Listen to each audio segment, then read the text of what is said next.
And that's one of the things I wanted to talk about today was just the fact that, you're going into this last stretch of the season, and before the month of January, you are talking about the Flyers like a potential playoff team, a likely playoff team. And then January was just atrocious for this team, just absolutely horrible. And now they're 61 points in 56 games played. They're 8 points out of a wild card spot and 8 points out of third in the Metro. So they have a pretty big hill to climb, and it's looking very unlikely that the playoffs are likely. So if you're writing off the playoffs, which you're going to find out so the trade deadline's the 6th. So you're about 2 weeks away from the trade deadline at this point.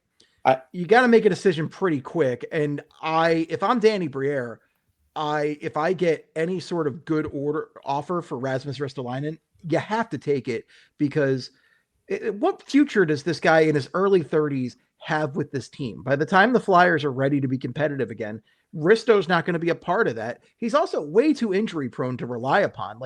I think you have to ship him out. And I think if you have to deal with Noah Juleson for the rest of the year, so be it. I hate his guts, but I don't hate his guts, but I don't enjoy watching him play hockey. I forgot about Noah Juleson. God damn it. No, he's right there, guys. He's slow this as week, shit. You might have missed him, but he's right there. This week is going to be so make or break. I was looking it up on Money Puck earlier. If the Flyers win in regulation against the Capitals, their playoff odds go from 10 to 15%. If they lose in regulation, they go down to 7.5. This week against the Caps, the Rangers, and the Bruins, if you want to make a case to Danny Briere, we can put this together, we can get it together and make the playoffs. If they lose out this week, it's done. They've got no shot. If they did, I am on Joe's side here. If they won 3 in a row coming out of the break, they actually would be kind of back into it. But if you're Briere, Risto at this point, I don't really know what he serves. And the injury portion of him, that part of him where he just hasn't really been able to play a full season, I think that just makes the decision so much easier. If he was healthy and he'd played, 50 games up to this point, that's one thing, right? It might be a harder decision to make because he does have some usefulness, and we saw it. If he's playing well, especially on the smaller ice, I think that definitely helped his game. If he can transition, into playing like that the rest of the season, that'd be something you could think about keeping around. But he's just too injury prone to really, really bet on him in any sort of future capacity. And I don't think trading Risto is the same thing as doing the Sean Walker thing again. But you can still compete if you trade, because they're not as reliant. They played so much. They played so much without him already. Yeah. And you're also not in the playoffs as they were on Sean Walker. Yes. Sean Walker, they were relying upon for big time minutes, and top he was their minutes. most reliable guy. Whereas Risto, he plays second, third pair.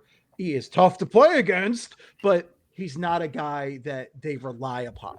Also, Sanheim is who they rely upon. York is who they rely upon. Just for a little bit of perspective here, the Flyers are 5-8-4 since January 1st. Risto was only back in the lineup a week or two before that. They have a deeply losing record with Ristolainen in the lineup. They were in the top 3 in the Metro without him. If anything, if the Flyers get a really good offer for Risto and they win these 3 coming out the break, you might be able to have your cake and eat it too, right? What's the bronze medal? What's the bronze medal if not second loser, right? Yes. Yeah. And you have these 3 games, and then you go up to Toronto, who you should be able to beat. Then you host Utah. You got 5 games before Matthews is guaranteed 2 in that game. So you got to hope that the Flyers score more than 2. Whatever. You got 5 games there. If you get 8 points out of that somehow, 7 points, maybe. I don't think it's going to change their perspective on what they do for Ristolainen. Maybe it gives them just more leverage in trade talks. Yeah. But I want Ristolainen trade to look like the Braden Coburn trade, where you got Radko Gudas and a pick. Get a defenseman back for Ristolainen. Yeah. You can replace him in the lineup and get a first or second round pick. Something like that. Even if it's a bad contract, that's fine. I feel like that's what Briere might be looking for, because he knows no one in the AHL is ready, and I'd rather have him down there to develop. I like that a lot. I'm into that kind of deal. And by the way, if you are feeling as confident as Joe DeMarani here about the Flyers odds over the next week, head on over to our buddies over at FanDuel. Flyers plus 125 for the money line win in their game against the Washington Capitals. First game back, you think they're going to hit the ground running, hit the ice skating, I guess you would call it, plus 125. I also, hey, you know what? We're going to talk about Matvei Michkov at the end of the show here. Matvei Michkov, anytime goal, plus 330. So if you're feeling spicy, you can parlay those together. So head on over to our pals over at FanDuel for that today. But yeah, these are some big games headed up for this team. But I think regardless, like, you have to trade Ristolainen. You're never going to get more momentum than having this big international, nationally broadcast showcase where the entire hockey world was watching.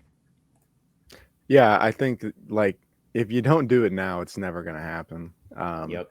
Like Gilb said, I think you might even be able to take maybe a lesser pick, maybe a second instead of a first, and then try and grab somebody who you might think has some potential in the league, maybe, or could at least fill in the spot that Risto leaves behind. Like, you know, there are a couple different ways you could go about it, but I think it's time. I just think that like Risto's never going to have more value to a playoff team than he does right now. I think maybe there were some spurts last year where heading into the deadline that he might have been really appealing to teams, but this season I think this is it. I don't think next year he'll have the same value. I don't think, you know, the year after that it'll be anywhere near what it is right now, and that's even if he stays healthy, right, which is not a guarantee. Yep. So I think you got to do it now. You got to pull the trigger now, even if it's not the most maximized package coming back. But I mean, it reminds me absolutely of not a guarantee that'll be healthy. That's for sure. Yeah, it kind of reminds me of Scott Lawton. Like, Danny Briere could have traded him the deadline prior when Sean Walker got shipped out, but he didn't because the demand wasn't there. His price wasn't there. He waited until Scott Lawton brought back a first in Nikita Grabenkin, which is insanity, which is just crazy. Like, this holding on to Risto to this deadline might be the next in that line. Like, we have this price in our heads, you have to meet it. And nobody's met it until now. And after this Olympic performance, people are like, you know what? Yeah, he's worth it. We'll pay it. Cap's going up, a $5.1 million 4-5 defenseman. We can stomach that. Yeah, I mean, you can wait till the offseason, but then you lose a crack at the playoffs as one team does, and you risk him getting hurt in the final month of the year. So this is prime time to sell Risto. Yeah, exactly. Well, if you listen to Anthony DeMarco over at Daily Faceoff, there's half a dozen teams interested in Rasmus Ristolainen. So somebody out there wants that playoff Risto. Danny Briere, let's make a deal. I was looking over how about that? Yeah, I was looking over the roster, and like there's really not that many guys that you would sell per se. Like there's guys you'll trade, right? And I don't want to trigger Gilbert over here and mention Bobby Brink's name, but Bobby Brink's a guy that comes up. Owen Tippett's a guy that comes up. But if you're talking about straight up selling guys, like, yeah, we'd love to just dump Hathaway off on a team because great guy in the locker room, but he has not been anywhere on the ice this year. Delorier, yeah, great. He plays 5 minutes and he's in the box for 10. So cool. And Juleson is, again, the slowest man in the world, but who the hell wants him? Who wants him? Carl Grundstrom. Was it you, Joe, that added Carl Grundstrom to the sheet? Yes, Grundstrom, our boy Carl. Wait. It's time for Joe's big stretch of the week. Wait, what about Carl? What's the big stretch with Carl? Teams wanting to trade for Carl Grundstrom. Oh, he's a perfectly effective, like, 13th forward on a playoff team, probably. Like, if someone... He scored 8 goals this year, didn't he? So are, like, 300 other people, though. But he's an expiring UFA. I don't think he'd bring back more than, like, a 4th-round pick, but, you know... How mad would you be if Danny Briere randomly in 2 years trades for Carl Grundstrom as the 13th forward for a playoff run? I wouldn't be happy. I would just be like, why are we doing that? I will agree with Joe that it's one of the only players that they could sell if you're saying sell. But I also agree that any team trading for Carl Grundstrom at the deadline is really stupid.